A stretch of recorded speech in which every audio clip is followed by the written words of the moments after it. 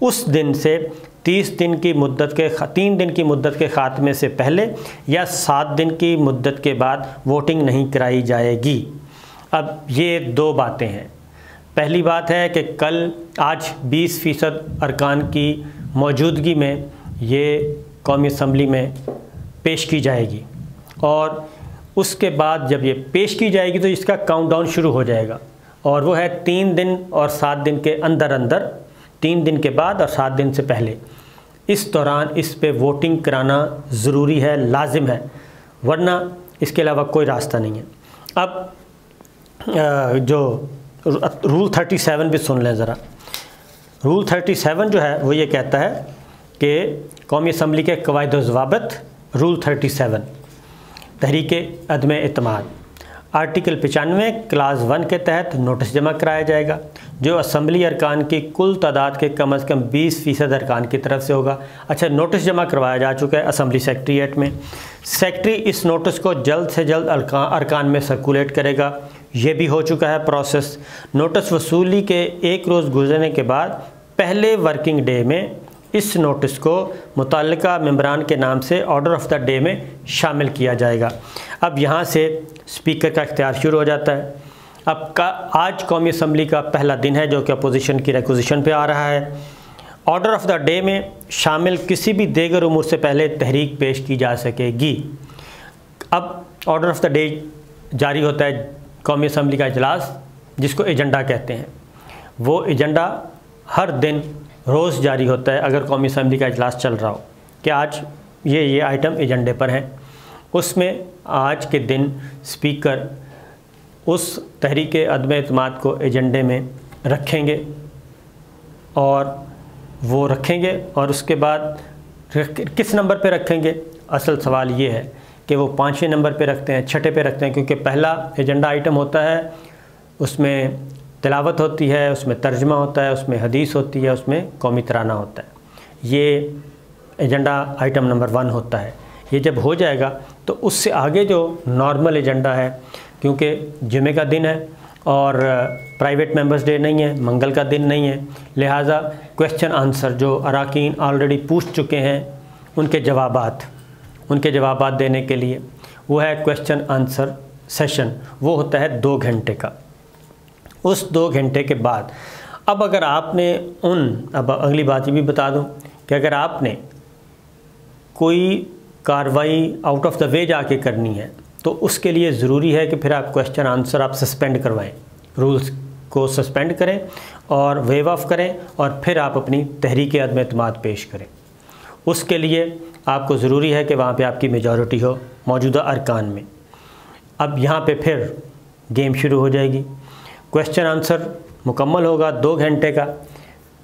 اب ایک اور سوال بھی ہے آج کے سیشن میں خاص طور پہ، اور وہ یہ ہے کہ میں بتا رہا ہوں کہ دونوں اپوزیشن اور حکومت کے پاس کیا کیا طریقے ہیں۔ ایک MNA جو ہے ان کی وفات ہوئی ہے، اس وفات کے بعد یہ قومی اسمبلی کا اجلاس پہلی دفعہ ہو رہا ہے۔ جو روایات چلی آ رہی ہیں اس میں یہ ہوتا ہے کہ اگر سٹنگ MNA کی ڈیتھ ہوئی ہو اور اس کے بعد پہلا دن جو بھی ہوگا وہ سمپلی یہ ہے کہ وہ دعا کریں گے، دعائے مغفرت، اور اس کے بعد اسپیکر اجلاس ملتوی کر دیتا ہے اس کے احترام میں، یعنی کہ اظہار افسوس کے لیے، اور پھر اناؤنس کرتا ہے اسپیکر کہ اب اگلا اجلاس فلاں دن ہوگا۔ یہ ہے وہ بات جہاں پہ اسپیکر کی اتھارٹی شروع ہوتی ہے۔ اب آج بھی اسپیکر چاہے تو فاتح خوانی کے بعد وہ اجلاس کو ملتوی کر سکتا ہے، اور اپوزیشن کیا کر سکتی ہے؟ صرف احتجاج کر سکتی ہے۔ اپوزیشن کے پاس اس کے علاوہ کوئی راستہ نہیں ہے۔ اپوزیشن اسپیکر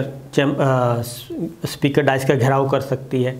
اور آج کے دن یہ بھی ذہن میں رکھیے گا، آج کے دن قومی اسمبلی میں جو ماحول کو بالکل پیسفل رکھنا یہ اپوزیشن کی ذمہ داری ہے اور اپوزیشن کے فائدے میں ہے۔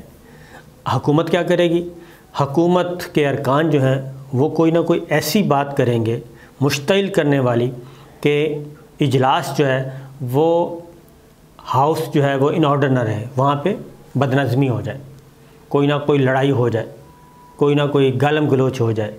اور یہ چیز اس کے بھی امکانات ہوتے ہیں کیونکہ یہ استعمال کیا جاتا ہے سیاسی ہتھیار کے طور پہ۔ تو آج کا اجلاس جو ہے وہ اس اعتبار سے بڑا ہی دھواں دھار قسم کا ہوگا کہ امن و امان بھی برقرار رکھنا ہے، کیونکہ گورنمنٹ کے فیور میں ہے کہ اجلاس میں بدامنی ہو، گالم گلوچ ہو جائے، آپس میں لڑ بھیڑ رہے ہیں، اور اسپیکر آرام سے کہہ دیں گے کہ ہاؤس چلانا مشکل ہے جی، تو لہٰذا ہاؤس ایڈجرن ہو جائے گا۔ اب آتے ہیں آرٹیکل 95 کے آرڈر آف دا ڈے میں شامل کسی بھی دیگر امور سے متعلق تحریک پیش کی جائے گی۔ اب آگے ہے جی، جب تحریک پیش ہو جائے گی تو اسپیکر اس تحریک پر بحث کے لیے ایک یا ایک سے زائد ایام مقرر کرے گا، بشرطے کہ اس دوران قومی اسمبلی میں سالانہ مالی بجٹ سے متعلق بحث نہ چل رہی ہو، اور تحریک اسمبلی پیش کیے جانے کے 3 روز پورے ہونے تک یا 7 روز گزرنے کے بعد اس پر ووٹنگ نہیں ہوگی۔ تو اس رول کے تحت ووٹنگ کے لیے تحریک پر سیکنڈ شیڈول کی شقیں لاگو ہوں گی۔ یہ اب ہے جی، اور اس کے بعد تحریکیں نمٹائے جانے تک، اس پر ووٹنگ کا عمل مکمل ہونے تک اسمبلی اجلاس ملتوی نہیں کیا جائے گا۔ تو آج کا دن جو ہے وہ اس اعتبار سے بڑا ہی امپورٹنٹ ہے، اور اس میں ایج جو حاصل ہے وہ اسپیکر قومی اسمبلی کے پاس مکمل کنٹرول اس کے پاس ہے کہ وہ یہ آج نہ ہونے دیں، اور اگر آج یہ نہیں ہوتی، قومی اسمبلی میں یہ سارا کام ہوتا اور تحریک سبمٹ نہیں ہوتی اور ایوان میں نہیں جاتی، تو پھر اس کا مطلب ہے تحریک عدم اعتماد ابھی تک کاغذ کا ایک ٹکڑا ہے اور اس سے زیادہ کچھ بھی نہیں ہے، اور وہ اسمبلی سیکریٹریٹ میں پڑی ہے۔ جب قومی اسمبلی کے اجلاس میں اسپیکر چاہیں گے وہ آئٹم ایجنڈے پہ آئے گا، اور ایجنڈے پہ آ کے اس کو قومی اسمبلی کے سامنے بھی رکھیں گے، تو تب جا کے یہ پیش ہو سکے گا، اور اس کے لیے ضروری ہے امن و امان بھی۔ اب پیپلز پارٹی، مسلم لیگ نواز، JUI، اختر مینگل صاحب، ان سب جماعتوں نے تو پوری اسٹریٹجی بنا لی ہے۔ اب حکومت کی طرف سے کیا اطلاعات ہیں؟ حکومت کی طرف سے یہ اطلاعات ہیں کہ وہ اس کو مزید ڈیلے کرنا چاہیں گے، اور اس کی ڈیلے کی وجہ صرف یہ ہے کہ جتنا ڈیلے ہو جائے گا اتنا ہی فائدہ ہے، اور یہ اپوزیشن جو ہے وہ بھی ایگزاسٹ ہوگی، جو منحرف ارکان ہیں ان کا بندوبست کیا جا سکے گا، صدارتی ریفرنس جو سپریم کورٹ میں ہے اس کے فیصلے کا انتظار کیا جائے گا، وہ فیصلہ آنے دیں، اور یہ سارے کام جب ہو جائیں گے، اور اگر صدارتی ریفرنس کا فیصلہ آ جاتا ہے، اس میں حکومت کے حق میں کوئی رائے آ جاتی ہے تو اس رائے کا استعمال کیا جائے گا، اور اس کے بعد پھر آگے بڑھا جائے گا۔ یعنی نمبرز پورے نہ ہوں تو معاملہ آگے تک چلتا رہے گا۔ تو یہ ہے صورتحال، اور یہی وجہ ہے کہ جو وزیر اعظم عمران خان کی زیر صدارت جو سیاسی کمیٹی کا اجلاس ہوا ہے، اس اجلاس میں بھی یہ بات کی گئی ہے کہ چونکہ ابھی تک نمبرز گیم ہمارے فیور میں نہیں ہے، اور اتحادی جماعتیں بھی ابھی تک کوئی پلو نہیں پکڑا رہیں اور کوئی کلیئر میسج نہیں دے رہیں، حمایت کا اعلان نہیں کر رہیں، اور جب تک اتحادی جماعتیں باقاعدہ طور پہ حکومت کے ساتھ آ کے بیٹھ نہ جائیں اور پریس کانفرنس میں یہ کہہ نہ دیں کہ جی ہمارا فیصلہ ہے کہ ہم تحریک عدم اعتماد کے خلاف ووٹ دیں گے، اور ہم حکومت کے ساتھ کھڑے ہیں، اپنے اتحاد کے ساتھ کھڑے ہیں، اور ہمارا کوئی وزیر بھی کیبنٹ سے باہر نہیں آ رہا، یہ بات MQM بھی کرے، یہ کاف لیگ بھی کرے، یہ بلوچستان عوامی پارٹی بھی کرے، تو ہی یہ سمجھا جائے کہ ہمارے نمبرز پورے ہیں۔ اور اگر یہ نہیں ہوتا تو تب تک قومی اسمبلی میں تحریک عدم اعتماد پیش کرنے کی اجازت ہی نہ دی جائے اور ٹائم گین کیا جائے۔ یہ سیاسی کمیٹی کے اجلاس میں اس رائے کو زیادہ تقویت دی گئی ہے۔ تو دیکھتے ہیں جی کیا ہوتا ہے۔ اجازت دیجیے، اللہ حافظ۔